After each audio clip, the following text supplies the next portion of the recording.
Urban and indoor farming are the future, but traditional farming methods and tools won't always translate from the field to the indoor farm. Our guest is the co-founder and CEO of an AgTech startup on a mission to create energy efficient and globally scalable solutions to problems unique to the indoor farming industry. And you're going to love what she and her team built and patented. Stay tuned for the Startup Life Live show. Let's glow, everyone.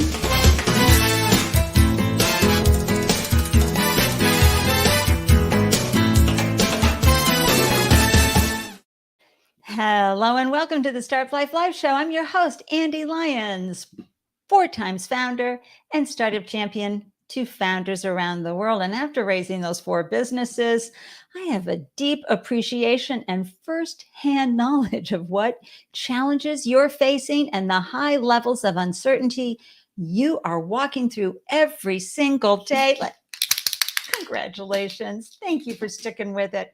And thank you too for carving out time to tune in to the Startup Life Live show, because this is a great way to up your founder game. And as you up your founder game and increase your skills and knowledge, your startup will do better. And yeah, there's nothing that can prepare you for this journey, right? Except for doing it and then finding out, wow, I know nothing, and starting to fill in all those holes. A big yoo-hoo to the live viewers. I'm so thrilled to see you here. Mwah. And you replay video watchers, thank you so much for tuning in. And podcast listeners, truly grateful for your attention and listening.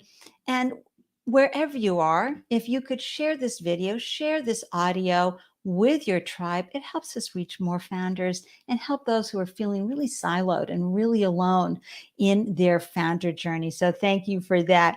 And if you are tuning in on YouTube and you haven't done so already, I would be so grateful for your subscribe, love, and click that notification bell as well.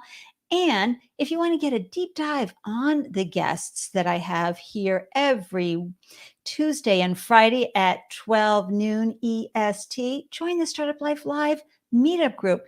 I have a deep description of who they are and what they're doing in the world, and you'll have a better idea if someone is on a journey similar to yours, that you can grab some of those gems that you need for your startup. It's all about the founder support, right?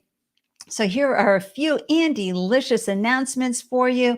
I'll always start off with Arlen's Academy. Hop on over there to find everything you need to know about launching a successful business all in one place. We love Arlen. And hey, if you need any help with getting your product from prototype to scale implementation, go check out forgemass.org. They're a wonderful organization that helps founders. There's no fees to the founders, okay? So go check out Forge if you have a physical product you're bringing to market. And if you're not doing anything this weekend, come on over and listen to yours truly. I'm going to be a storyteller at the Third Act Quest Storytelling Virtual Event, October 21st and 22nd. It's Friday night and Saturday, and we're all sharing our third act story. And some of the folks I'm sharing this with are film directors and business owners and midlife coaches. It's a great group of people. And if you're raising capital, hop on over to Scroobius, because they're there to give you the support you need as a founder. They've got a great founder support group. They prepare you not just for pitching, but they help you create a video pitch, and they really know what they're doing. Use the promo code Ande15 for 15% off all their services. The female founder, Allison Bayer, she's extraordinary. She's done a deep dive into all the data. She's got one of those data-driven minds and brains. And boy, she has really pulled everything together that you need for a successful pitch, especially timing, right? Because that really is the number one challenge folks have when pitching, is the timing. Is it the right time? Am I too soon? Am I too late? All of that stuff. Oh, there's so much to know.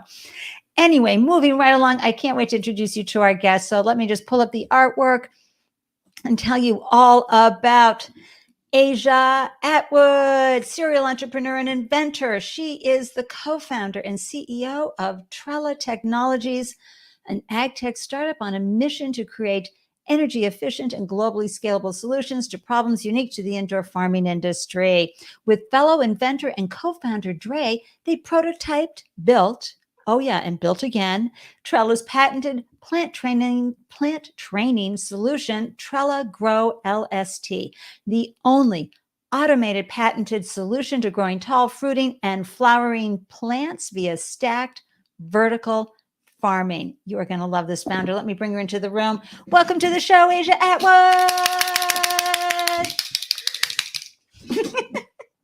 Thank you for having me, Ande. Thank you so much. I'm so happy that you're here. You know, I'm a huge fan of everything that you're doing at Trella Technologies. I can't wait to showcase and celebrate you and all that you're doing.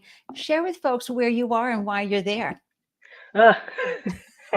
I'm traveling on the road in Florida right now. I would have been traveling back home today, but unfortunately came down with a bout of COVID. So had some symptoms last week, recovering, feeling much better today. Thankfully, Excellent. I was able to participate in today's session. But yeah, it's life. You got to go with the flow.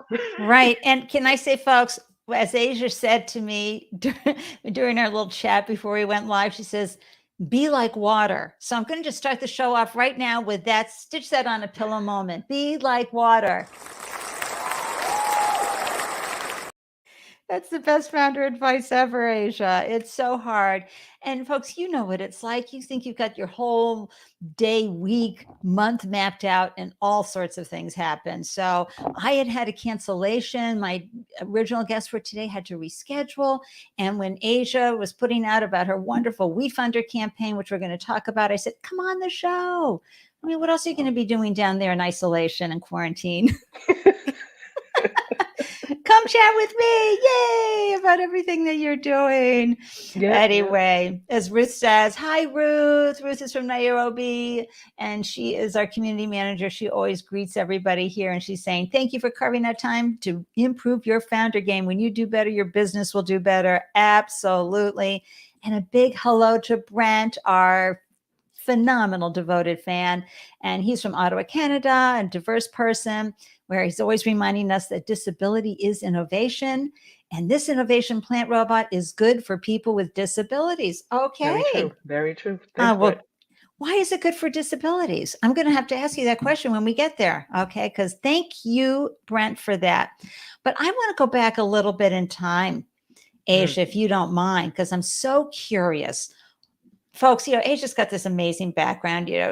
She graduated top honors from the engineering school she went to, but from there she went to work as an international engineering consultant and specialist focused on climate disaster risk engineering to reduce property damage and business interruptions from natural catastrophes. What? Like, how did you end up doing that, Aja?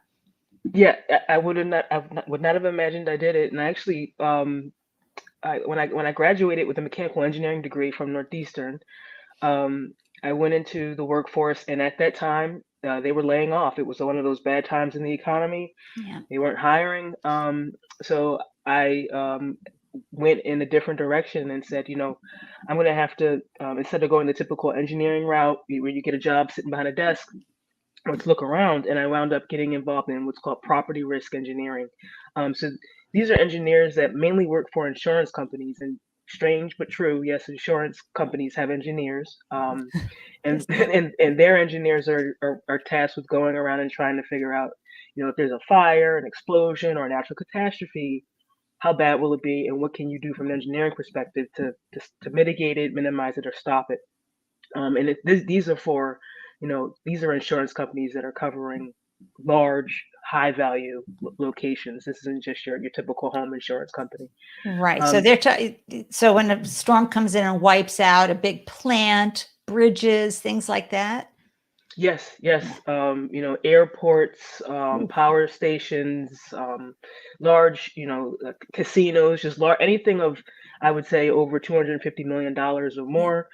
Sometimes it went up into the, multiple billions of dollars in value. So these are really big, expensive locations, and insurance companies want to try to figure out how to stop it from happening versus just paying out a claim. So, And so, um, and so, how go do you ahead. think this lived experience prepared you for what you're doing today? What did you grab from that? What did you extrapolate or experience that informed what you're doing today? I mean, I spent about 15 years in that industry, and over that time, I had to go and visit a plethora of different types of buildings, occupancies, production facilities. I've seen how they make a lot of different things. It really opened my eyes to what it takes to create, to make things, to manufacture. It also opened my eyes to the infrastructure and how much energy and cost and waste there is behind having a brick and mortar location. If you have a business, what it takes to upkeep it, to protect it, and also the ability to have some foresight, to think a little bit ahead and try to mitigate risks. So I was able to bring all of those things into Trella, and it really shaped some of the decisions that I made as a CEO. Yeah. And so, had you been exposed to entrepreneurship growing up? Did you have extended family who were founders? Did you have a group of friends who were entrepreneurs? Or was this your first foray into this wonderful and rich landscape? Well, I would say my great grandmother was an entrepreneur. She was not a conventional entrepreneur. She was what's called a numbers runner, but I still give her credit. She Tell me she ran a more. business. What's a numbers runner? So, before the lottery was actually, a federal legal thing, people ran numbers, and it was, a way of kind of betting on the number system. And I love at the that. time in the 30s, when, a black woman with a brain and intellect didn't have a way of making her own money, she got into what was considered to be illegal at the time of running numbers. And I was very, very, very successful at it. Had three different properties, and this is in the 40s and 50s in Wow. Philadelphia. So I like to say that that bloodline, runs through me. And luckily, I'm in a day and age where I have more opportunity, and I don't have to, you know, deal with Sure. the illicit market. But But she before had a head for numbers, and she did. and she knew that she could earn money even though it was under the table, so to speak. Um, but she saw how to make it a profitable, sustainable business. Those are really great skills to have. And you're right, there was something in her that compelled her to provide for her family, increase generational wealth, Hmm. and do something to change the trajectory, and have the courage, right? And so sometimes we're put in a situation where, courage or not, you got to do something. And I love that sort of came in through the DNA, so to speak, and into your consciousness, which is great. And so, what was it then that compelled you to launch Trella? Like, did you have a conversation? Was it over drinks with your co-founder? Did you bring the co-founder in later? Tell everybody how Trella came to be and what year was that? Well, I've been a part of two different startups before Trella, and by the time I got to Trella, I knew I wanted to do something um, of my own, like create something that I dreamed up in my head. And I was on vacation at the time, and it came up with this problem of trying to figure out how to train my plants in my own basement, and looked around and saw that there wasn't, an existing solution for a way to automatically control the height of a plant in a Yeah. vertically challenged space. So I got together right away with my co-founder Dre. We call him. We went to Northeastern University together, and we worked on a previous startup together as well. And we worked really well together. Just great Great. synergy. Really good at brainstorming. He had a really great belief in my ability, and I the same. So we reciprocate that kind of belief and trust. And this being my third go round, I understood how important it is to have a co-founder that you really can get along with, that you can communicate with very well, that believes in you, that trusts you, and just said, Dre, let's do this. So he was on board, and we started in 2016, and we had our first prototype in 2017. Whoa. And you bring up a really good point too with the finding the right co-founder. So did you have an experience in the past of not the same synergy and alignment, or were you just alone and saying, I'm not doing this alone ever again? I need a co-founder? Well, I did the alone thing and knew it's being a solopreneur is extremely difficult. And then I had the experience of having a co-founder and found out that you need to have someone who actually trusts and communicates very well. Right. So you kind of, you try, you learn, you try, you learn, and you just keep pivoting and adjusting until you find what works.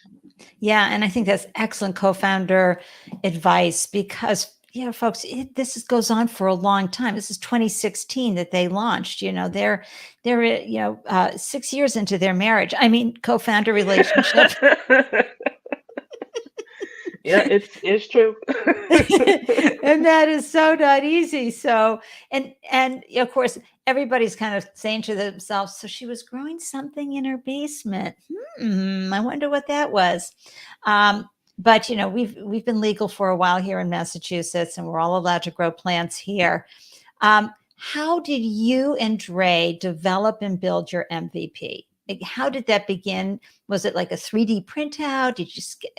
I'd love to know the details and how that happened for others who are creating a hard asset, something that's Mhm. going to have parts and pieces and need to be manufactured. What worked for you?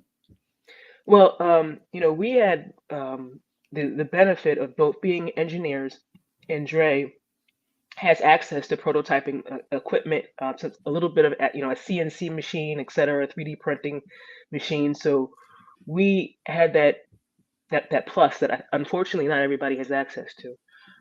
So we were able to come together, design our own CAD. I mean, we both know Mhm. how to do CAD, so we didn't have to really outsource that, and come up with a way to build it. But we didn't want to be we're frugal. Hey, we call that lean We're startup. lean. There you go. Yes, we're lean. We bootstrapped. That was the thing. We started with our own cash, and just because you have access to the equipment, et cetera, doesn't mean that you spend money unwisely. So Right. we looked around for materials that we could easily get our hands on to build these things, and it was kind of very rudimentary. The very first prototype, and what we did is we sat together and we brainstormed. We had maybe about 4 or 5 brainstorming sessions before we built anything to try to figure out how many different ways can we think of to do what it is that we're trying to do to grow a plant Oh, sideways. I love that.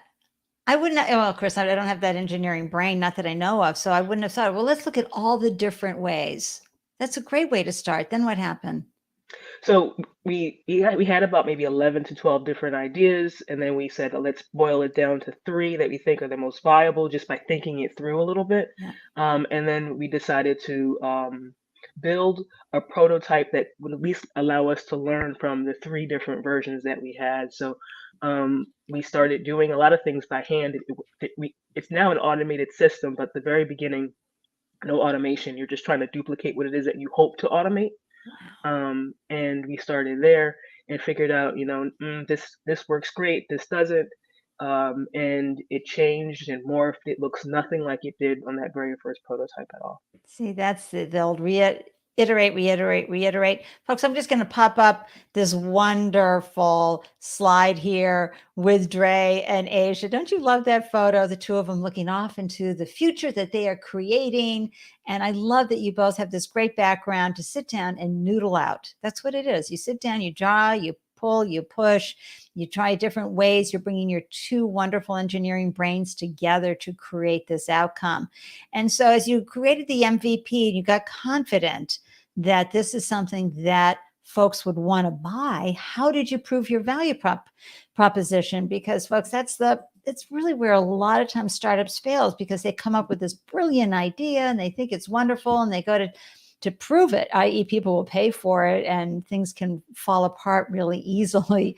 What was your experience at bringing, at proving your value proposition that you had something that would train plants to grow vertically? Yeah. Well, we at that picture that you just showed, Dre and I, we were actually at a our very first market feedback, where we invited about 5 different growers to come meet us in this location. We showed them what it is that we were trying to do, and we asked them for feedback. So Dre and I, right there, are standing there looking at a whiteboard, and there's a very experienced grower on the other side of that that lives in Massachusetts, and he's giving us his feedback and drawing on the whiteboard and saying, "Well, I would like it to do this," and X, Y, Z. So we're Oh, actually trying to great. absorb as much as we can from our future customer, and we had to go out and ask. That was the first thing, was go out, see if does this make sense. I mean, it was a very that day was a very nervous day, because it's your baby. You don't know what people are going to say. And luckily, we received good feedback that let us know that we should continue doing it. And we didn't stop there. We went to a few trade shows. Yep. This isn't about we filed our provisional patent, and once we did that, we knew we could now go out and start talking about it more publicly. So we went to a few trade shows, a few events. We did a really cool thing back in 2018, where we put our device in a 3D world, a virtual reality world. And so we had our first. It was our version 3, our third version. We put it in a VR world. We had a plant in there. It had a little bit of automation where you could put on a headset and press a button and you'd see the plant move. And we took it to a trade show at the Heinz Convention Center in Boston. And we asked people to put the headset on and just tell us what you think. And that was another, experience for us to get more feedback. Excellent. We got some good stuff, and it again told us keep moving, keep going forward. You've got something here. Well, and I love the problem that you two are solving, right? The indoor farming setups, they have limitations. It's stacked or container farming solutions have limited height for plants to grow and take care of. There's a lot of labor intensity going on when you're, you know, growing plants this way. I mean, imagine having to get to the top, for crying out loud. And that's not how stacked farming is set up. So, I mean, you can only grow so much arugula. Hmm. Some plants are going to need some height. So I love this problem that you're solving. May I bring up the solution slide here? Yes, please. Oh, that would be great. So talk a little bit about this. So yeah, this is our seventh version, our seventh design. So if you look at the picture that's kind of in the forefront, there's the Hmm. picture of a cannabis plant, and that's in what's called the seedling stage. So the plant gets placed in our unit. It grows up through a green ring. You can see that green ring at the very top. Yep. So the top of the plant grows through that green ring, and then as the plant wants to grow taller and taller, that green ring actually moves sideways so that the top of the plant winds up getting kind of held and pushed down very gently. This is a very slow process. It moves as fast as the plant grows. So if the plant grows, a quarter of an inch a day, that green ring moves a quarter of an inch a day. Right. If it's a faster growing plant, it will move as fast as the plant grows. That there are sensors in there that are actually sensing how fast that plant is growing and moving accordingly. So what we're essentially doing is growing a plant sideways, and keeping it to a predefined height. So you can get it in those vertically stacked spaces. And once you get through that vegetation process, you can let the branches and the fruiting and all that type of stuff begin. But what we're doing is we're creating, I would say, the physical structure of the plant. We're shaping the skeleton of the plant, and Right. then once the skeleton is shaped, you can let the fruiting begin.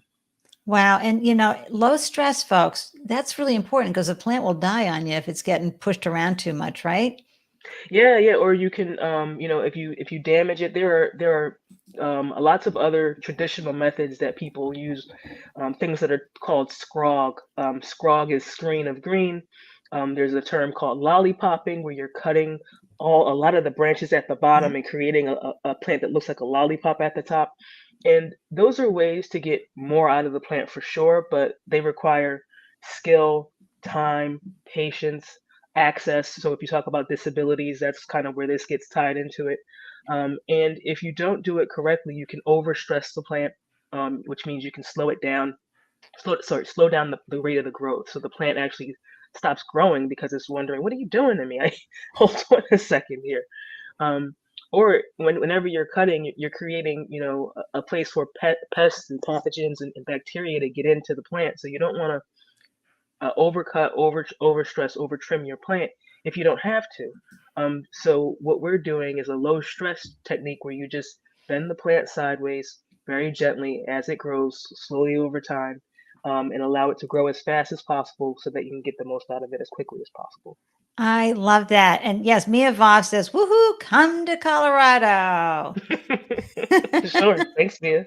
And everybody, we just got to take a quick break because whenever Mia shows up, you know what I'm going to do. Everybody, go subscribe to Mia's incredible and so much fun and informative podcast, Shit We Don't Talk About. Go to shitwedon'ttalkaboutpodcast.com and hear the conversations and that you need to know about. Seriously, it's phenomenal. And Richard O was like, "What? I had it in had it in a VR world. Wow!" And another question from Richard O is this tech mostly designed for cannabis, or was that your first customer segment? It's our first customer segment, Richard. Great question. So the end goal for this is to be able to grow all fruiting, fruit-bearing, flowering plants. So not just cannabis, a lot of different other types of plants. I think we have a slide, Andy, Okay. that talks about the different types of plants and industries that we're going after. Maybe we can pull that up for Richard. Hold on. There's the method. Here's the Is it this one? Yes, there we go. Yes. Here we go, Richard. Yep. So we're looking at trying to grow robust plants indoors. As Andy just said, we can only grow so much arugula, and a lot of the vertically stacked arrangements out there for food are microgreens, lettuce, herbs, short things. We need to be able to grow a wide variety of plants indoors. And then, my background as a natural catastrophe risk engineer and seeing how climate is impacting our food supply Sure. really is what's driving me to make sure that this is not just something that stays for cannabis, but that it's something that can be used for our food system, and to allow people to be able to grow their food as close to the table as possible, to really stop Right. having to rely on food that's shipped, from different countries or from far destinations. We need to be able to grow food where we live. Right. And folks who are listening on the podcast, we have a slide up called the industries we impact, and it's plant medicine market. So of course, cannabis, et cetera. Then plant-based protein market, amaranth and quinoa greens and katuk greens and more. And then fruits and vegetables market, tomatoes, melons and more. And then genetics and seed cultivation. And it's fruit bearing or flowering crops is that a greater than? That's right. Greater than 3 feet in height. That's Yep. what we're after. Yep, I love that. This is such great information, and I am just so grateful that you started to pull on this thread because having seen not just buildings and airports get wiped out as a, risk mitigator and catastrophe person out in the field, you saw what happened when the fields get wiped out, when the ability to grow gets wiped out. When you're in a container, a lot can happen around you and your plants can still keep growing. But a big unexpected snowstorm or freezing conditions like happened in Florida, and there goes a whole crop of who knows what. You are looking at this like, folks, we're going to have to start growing indoors a lot more often. How can we do this? Can you talk a little bit about how your product, your invention saves on not just time and labor, but on energy? Like, why does it make it cheaper to produce? Sure. So this is something that was pretty exciting when we were developing the prototype.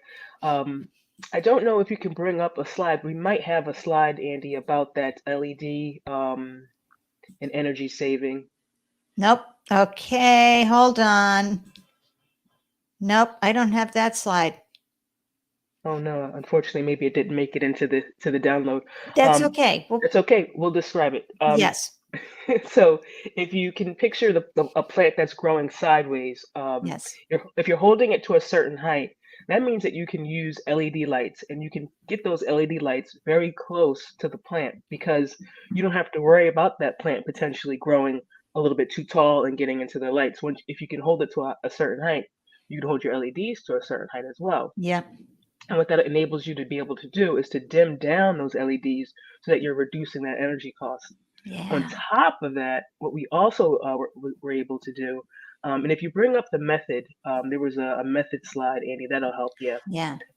There we go. So in the bottom right corner, you can see a picture of a cannabis plant growing and it's got a series of LED lights over Sure. top. You can see about 5 different LED bars sitting over top of that. Well, what we do when we grow the plant from the start is we don't turn on all of those LED bars, because when the plant is at the very beginning stage, it's furthest to the left of the screen, and you only have the LED bars to the left of the screen that are actually over the plant. So we keep all the other bars off until the plant actually grows sideways, gets under that light, then we turn the light on. So that's another way for us to reduce the energy consumption, and we're really able to do that by about 61% during that vegetation phase. So it's a huge Wow. difference in LED energy consumption. That is significant, especially as Richard says, he's in California. So, I mean, you turn on a light in California and it's like money's going right out the window. Energy costs are very high. So now you're able to decrease the energy, and, watering, right? That Mhm. becomes easier to do. And how about labor? How is that involved? That our good friend Brent Manuel was talking about, he knows that this is something that folks who are disabled can help out in.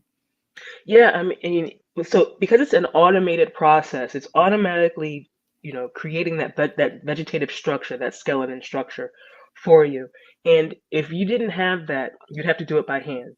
And most people grow their plants on the floor to some degree. So that means you have to get down in there, get your hands in there, trim, twist, tie. If you're dealing with a disability, or you're just maybe dealing with an injury of some sort, it could be very taxing on you physically, especially if you're in a grow tent or in a very small confined space. It gets very difficult to get in there to deal with those plants. So what we've done is, instead of having to interact with the plant in that manner every other day, we've taken it down to having to do that maybe every 10 days. And you're really, only going in there and doing a little bit of light pruning, just checking to make sure that there aren't any issues from a health perspective. Excellent. Um, and you're moving on to the next thing that you have to do within your day. So how did you bring this to market? Like, how did you go after your first customers? What was the feedback? How did it inform any reiterations with the product? Yeah, so because we've always raised capital doing crowdfunding, Mhm. uh, we our first customers are actually our investors. They're the first. I would say 70% of our customers are our investors. Um, they believe in the company, they believe in the product, and they want to try the product out as well. So it was kind of the effort of doing crowdfunding was twofold Right. for us. And we were able to put our first product, we shipped our first product this year, January 2022. We actually delivered them all in person to our customers, to really figure out who are they, you know, what is it that they're looking to accomplish, and what kind of headaches and issues might they have. And that was great because we learned a lot. We learned that for most of our customers were residential growers that were looking to save time, make it a lot easier for them to grow their plants. And we have, an automation, and we've got an app, and we've got all these sensors, etc. But the bulk of them just wanted help with training the plant, just getting that plant um, to create a very good structure. They weren't really looking for a lot of the bells and whistles. So what we did is we decided to create another model. So this year in 2022, we started with 2 models prior to 2022, but in 2022 we came out with our third model, the Model 4E, and the Mhm. E stands for like entry level. Got it. It's scaled down. It's a little simpler for people to use to get that kind of training process done. And if they want to add the bells and whistles, etc., we're going to be offering kits, so you can get upgrade kits to make it into a fully automated model if you want to. And those kits will be available in 2024. So we learned that keep it simple. That Yes. was one, that was one thing that I think looking back from our MVP, the first product that we had, we probably could have been a lot simpler with the very first version. So we decided to scale it down and create that to move forward. Well, and you're being like water. You're staying fluid. and based on what your customers are giving you feedback on. Now let's talk manufacturing. Are you able to use local suppliers? Are you able to build locally, or are you, having it offshore manufactured? How does that work for you? So we've actually assembled them ourselves in Great. 2022. Yep. We get our parts from a plethora of different locations. Some from Japan, some local in North America. We have custom printed circuit boards that have parts that come from all over the place. Those are manufactured, some in China, some here in the United States, some in Canada. So we have different parts that are kind of being made all over the place. They all ship to us in Massachusetts. Yeah. We put them together and assemble them in a build to order style. However, as we're finding, that's not a very scalable or sustainable way to move forward, and it's extreme. It was extremely taxing this year. Doing it that way was extremely taxing. So um, we're actually looking to partner up with a fulfillment company that will Yeah. help us with some of that, and we're in the process of That's finding them right great. now. And boy, is that a typical process, everyone, for anyone with a physical product. You do a lot of it on your own. My food manufacturing business, I definitely was in the commercial kitchen a lot initially until you were able to figure out how to scale. Where are the partners out there who's going to take this, have the same level of attention to detail that you have. And all of this takes time.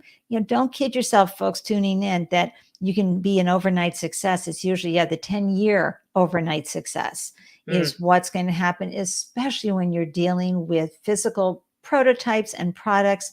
And I really love that you brought the products to your customers. I think you did some great social media posts on that. And, you got the great feedback from them, because it's working closely with the customers that help us reiterate and refine a product or a service to be even more in tune with who's going to want to buy it in the future. And then I love also how tuned in you were to just the whole process of, wow, we might need to scale back. Okay, let's see how we do that.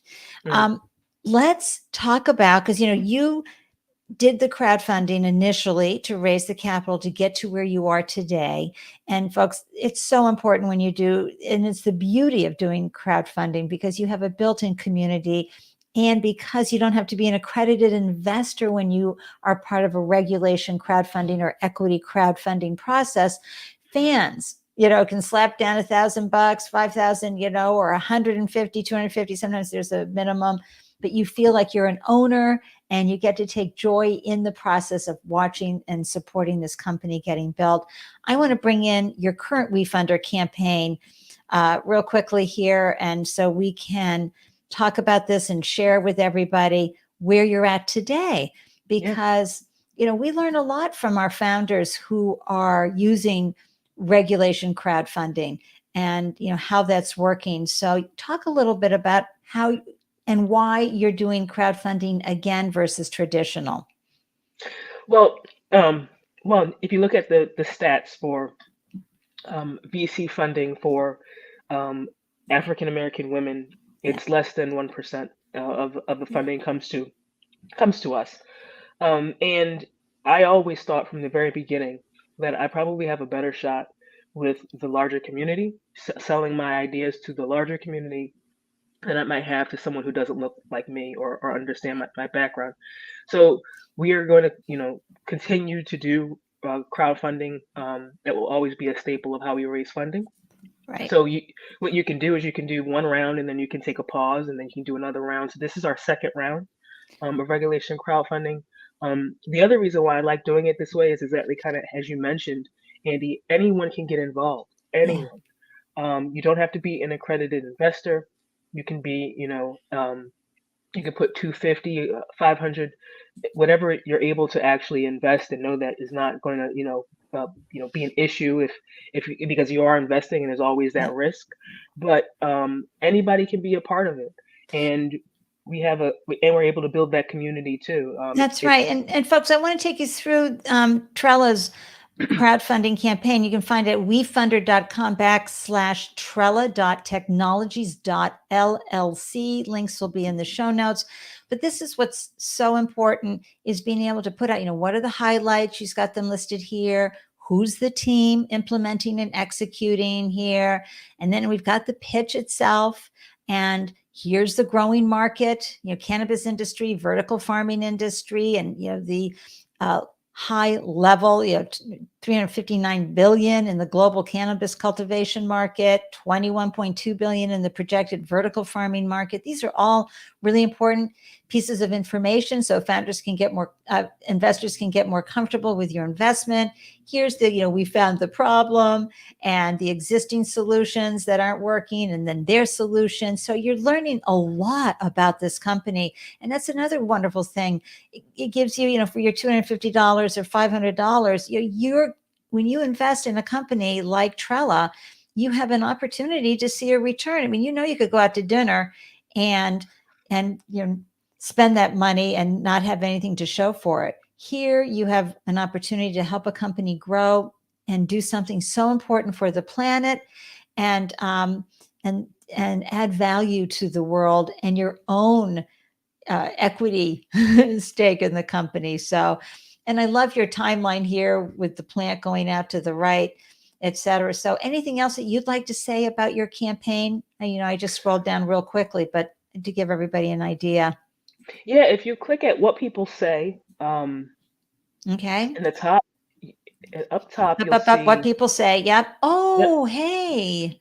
and just scroll slowly if you like through that. This is my Yes. favorite part of the page. And, it's a little bit like it's uplifting, this part of the page, for me personally. And this is just a Yes. shout out to our current investors, to let them know that how these words make an impact on what it is that we do, and how we move forward. Oh, I mean, you've got that comment there by Ova Dochi. It says, "Because you're living my dream." I mean, oh, that's the type of stuff that, when you're having, because entrepreneurship is a journey. This looks great. I've had people say, I was on a call just yesterday, and someone else said, "Oh, this must just be amazing. Your life is yada yada," and I'm like, you don't know, man. It's not every day is rosy. There's a lot of ups, there's a no. lot of downs, especially when you're trying to do something this big. And to have comments like these that come in really help to, So get me out great. of bed in the morning, and to keep moving. So, Oh my gosh. yeah, I love this section. So visit the page, see what other people are saying, and if you feel so inclined, please leave a comment. We love to know what it is that made you invest in TrellaGro. Absolutely. You get to look at the financials, as well as the overview that I showed you. This is the beauty of crowdfunding. And remember, folks, we are about democratizing private equity opportunities. It's only for the wealthy who get to get in on private equity deals. Well, this is what crowdfunding, regulation crowdfunding. This means that Aja and her team had to meet all the SEC filing requirements to be able to post their opportunity up on a wonderful platform like WeFunder. And just FYI, folks, WeFunder is why we have regulation and equity crowdfunding. They were the ones who started it and pushed it back in 2012 and helped to get there to 2016. And it took years to get this part of equity funding happening. And it's for anybody, instead of you having to go and prove that you're wealthy or and able to invest. And so I just love democratizing this opportunities for folks. And I love getting in on deals. I admit I am an investor in Trella as well, because I got to throw in some money there and feel really good about supporting Aja and the team. I better go in there and leave my comment now that I know that Thank there's, you. yeah. And also, add more to the chill, because when you get to know these founders, that they will figure out any problem that happens. They'll get this to market. They're going to help the world out. And whether it's the cannabis growers or the indoor farming growers, these are folks who want to have successful outcomes with their businesses. And, we're able to help Aja, Dre, and the whole team at Trella get there. And yes, right? Ooh, the what people say section, Mia says, absolutely. And she also says, this is so refreshing. The cannabis space is so white everywhere. And that's so true, especially the older white guys.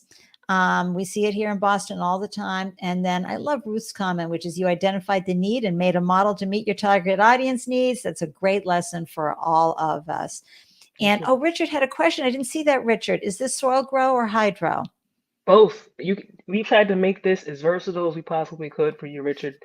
We know how people they find a way to grow and they're very hesitant to want to change and modify. So we wanted this to just be something that would add into your existing method of growing. So you can use it with soil, hydro, aeroponics.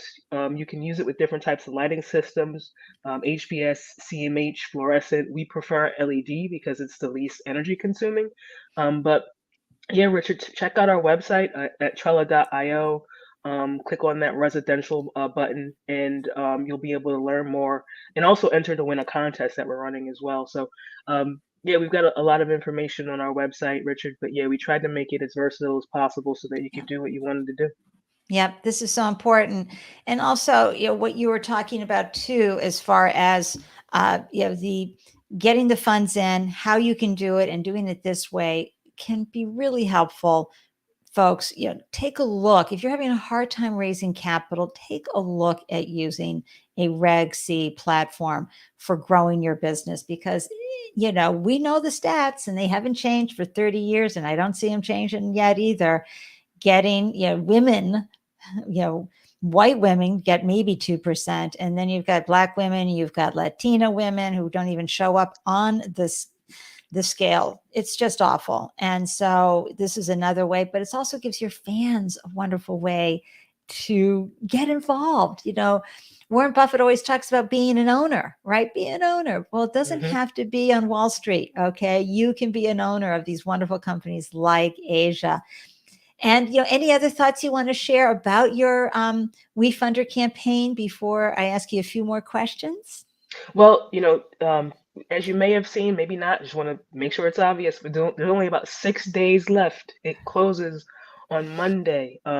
This round, so please make sure that you go in and check out the page, think about it, and make that decision before Monday, the 24th. October 24th is the last day. And yeah, if you have any questions, there's also a section in there where you can ask questions about Great. the terms and the offering. So feel free to do that as well. And there's updates so that you can track, what have we been doing, up to this point. A lot of information in that WeFunder page, but don't wait, don't hesitate too long because it ends by October 24th. That's right. And thank you for that, Richard. Plug for WeFunder builds great social media awareness as well. Yeah, it's a terrific platform. And again, folks, check it out. Cheer Aja and her team on and help them reach their goals, because they're making the planet a better place. And remember, she was a catastrophe risk engineer. So this is someone who has seen our crops get wiped out. And so, understanding how important it is that we really start moving forward in getting indoor farming, but also in the lucrative cash only business still practically cannabis industry. Those farmers, remember folks, if your state has cannabis is legal in your state, you can only grow and manufacture products within your state. So what Asia is helping folks do is become small business owners themselves and be able to meet the demand for this supply within their states. You cannot ship your cannabis across the border, not until we're federally regulated. Is that right, Asia? That's right. That's right. And furthermore, to add to that, that cannabis, it's a medicine. I look at cannabis Oh, as a necessity for people, um, and we have a lot of these larger cannabis companies that are coming out. And if you're a patient, you need access to quality medicine consistently. And unfortunately, some of the available product that's coming out isn't consistent, has pesticides, has mold, etc. So there's a good amount of medical patients that want to be able to grow their own because right. that way they're able to really control what it is that they're consuming and have a good understanding of what they're consuming and to have that connection with your plant. Growing your own medicine actually helps helps when you ingest it. There's a connection there. I really believe, and I know that there are others that believe that too, that there's a health benefit to being engaged and interacting with your own medicine. So Absolutely. we're we're in that as well. And now it's not going to be up in the rafters. If you're Hmm. wheelchair bound, you're going to be able to get to that and take care of it and harvest and everything. And Richard, I was absolutely right. Um, Quality and more affordable. Hmm. right? So it's great. And Brent, thank you for asking this. How does this innovation help people with disabilities? I think Asia's, hit all the high points on this. Because a lot of folks have disabilities that you can't see, right, Asia? And Hmm. so, this can help, especially if you're growing on your own. And Mia's question is wonderful. Her comment is, ooh, health benefit to be engaged with the growth of the planet. Yes. And Mia's also right in this comment too, which is it's a gorgeous, amazing plant. They are just still discovering all the cannabinoids.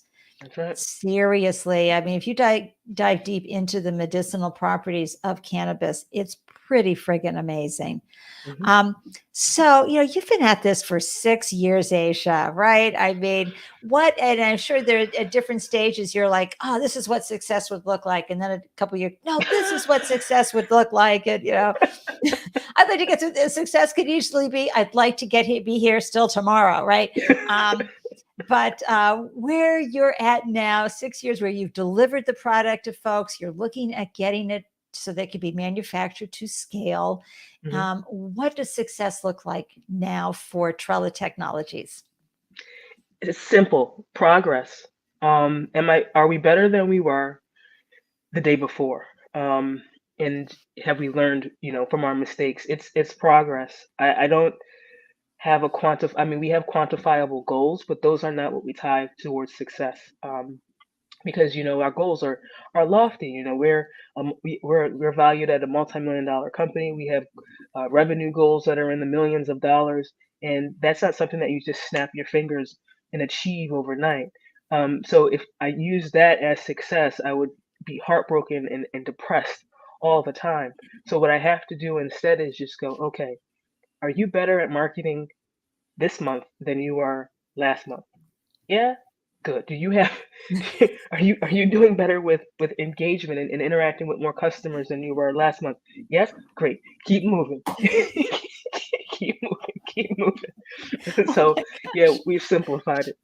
That is so great. Folks, I mean, I'm definitely going to be making a TikTok from that advice 100%. Success equals progress. At the end of the day, it's not so much about the funding, the money, the revenue, all of that. It is, are we making progress toward how we want to change the world and help serve the world? I love that. And as you've, been going through this process, I know that you have had your moments where you're feeling like, oh my God, hashtag why bother? Has been your favorite mindset hack for those tough days when you're thinking, wow, what was I thinking? And how do I get that progress to stay moving forward? How do I keep myself, focused and get out of bed every day? Well, I have a son now. My wife and I welcomed our son Amir in April of 2021. And Congratulations to you and your wife. So happy for you both. yeah, yeah, thank you. And that, he's a motivator for me. Um, because I feel like I want him to be able to look at me as an example of going through something hard and not quitting. Yeah. And if I feel like if I quit now, what will be the story that I have to explain to Amir? Well, why did you quit, mommy? Like I hear those words in my head, and that fuels me to keep going because I want to be able to say to him, I pivot. It's not about quitting. It's about pivoting if you have to, changing the course, but don't give up. If you really see it, you dream it, and you can feel it in there, that means it's supposed to come true. So Yeah. figure out a way, take a break if you have to, ask for help if you have to, but keep going. So it's my son that motivates me right now. Oh, that is so beautiful. Wow. And folks, one of the things that I love that Asia shared from her campaign were the testimonials, right? And as Mia said in her comment, ooh, the what people say section, right?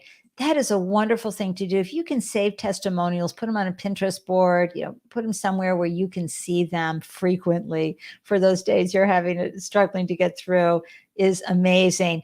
Yes, stitch that on a pillow, Brant. Absolutely.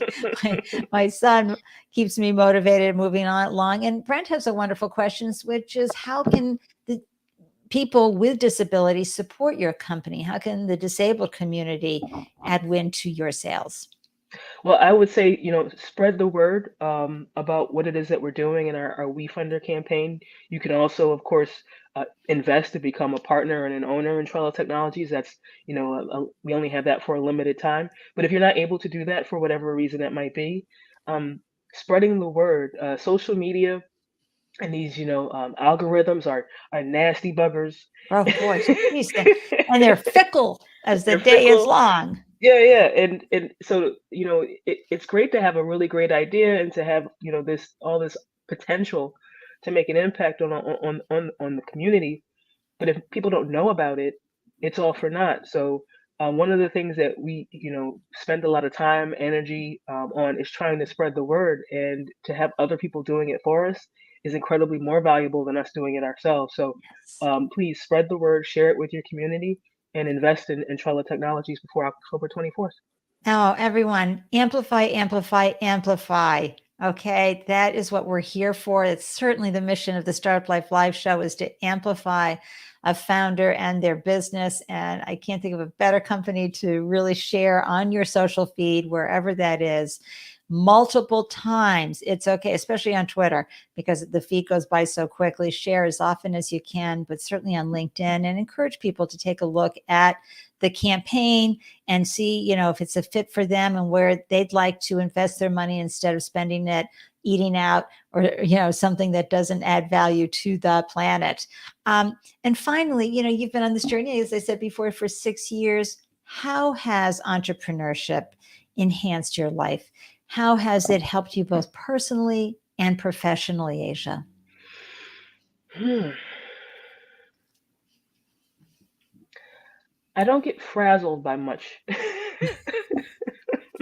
You are definitely as steady as she goes. Folks, if you weren't here in the beginning of our conversation, this woman was on a trip for her business and got COVID and is now at an Airbnb quarantined. Okay. And she's being like water and going with the flow and is unflappable. But Yeah, go ahead. it's been I think it's shown me my range of what I can, withstand and figure out. It's also shown what my support system is like, my family, and how supportive they can be of me. I mean, I think unfortunately there's founders and entrepreneurs out there that may not have that support system behind them, especially over 6 years to have family that still cheer me on. It just made me understand the value of my support system, and to appreciate it a lot more, and to appreciate my ability to figure out difficult situations, and to know that this too will pass, as my grandmother used to always say. So Yay. Oh, I'm so grateful you hopped on and shared your story. We have our marching orders. We are here to amplify Trella. Everything you're doing, especially today, is October 18th.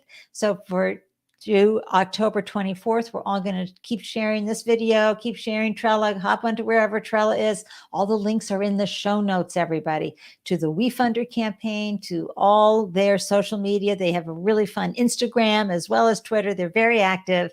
And so I encourage everyone to amplify Trella and especially their WeFunder campaign right now, especially since you all know, because this show is about amplifying diverse founders, you know how hard it is to raise capital.